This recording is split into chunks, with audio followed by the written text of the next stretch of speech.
আসসালামু আলাইকুম। সত্য কথা শুনতে তিতা, কিন্তু শুনলে যদি মেনে চলে উপকার হয়। নিম পাতা খাইতে তিতা, যদি খায় উপকার হয়। তা আমি ২১ সাল থেকে অনেক সত্য কথা বলেছি। তার একটা উদাহরণ দিয়ে যাই। কুমিল্লার ১৪ গ্রামের সাবেক রেলমন্ত্রী মুজিবুল হক সাহেব, তার বিরুদ্ধে এলাকায় ঝাড়ু মিছিল হয়েছিল। হাজার হাজার মহিলা ঝাড়ু মিছিল করেছিল। তার পরবর্তীতে আবার সে কিন্তু নৌকা পেয়েছিল এবং সেক্রেটারি হয়েছিল। তখন আমি প্রশ্ন করেছিলাম সরাসরি ওবায়দুল কাদের সাহেবকে নিয়ে, বলে যে ওবায়দুল কাদের সাহেব শেখ হাসিনা দেশের উন্নয়ন করছে, আপনি তো দলের দায়িত্ব আছেন, করতেছেন, তা যার বিরুদ্ধে ঝাড়ু মিছিল হলো সে আবার কীরকমভাবে নমিনেশন পালিয়ে সেক্রেটারি হইল?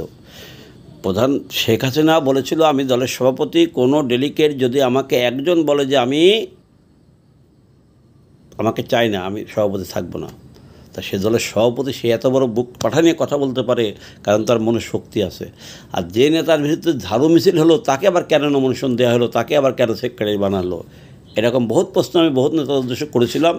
এই জন্য আমার নামে অনেক রিপোর্ট হইতো, ঠিক আছে, কারণ সত্য কথা বলার কারণে। পদপদবি, চাকরি বাকরি বিভিন্নভাবে যা করছে সেগুলো আমি তুলে ধরতাম।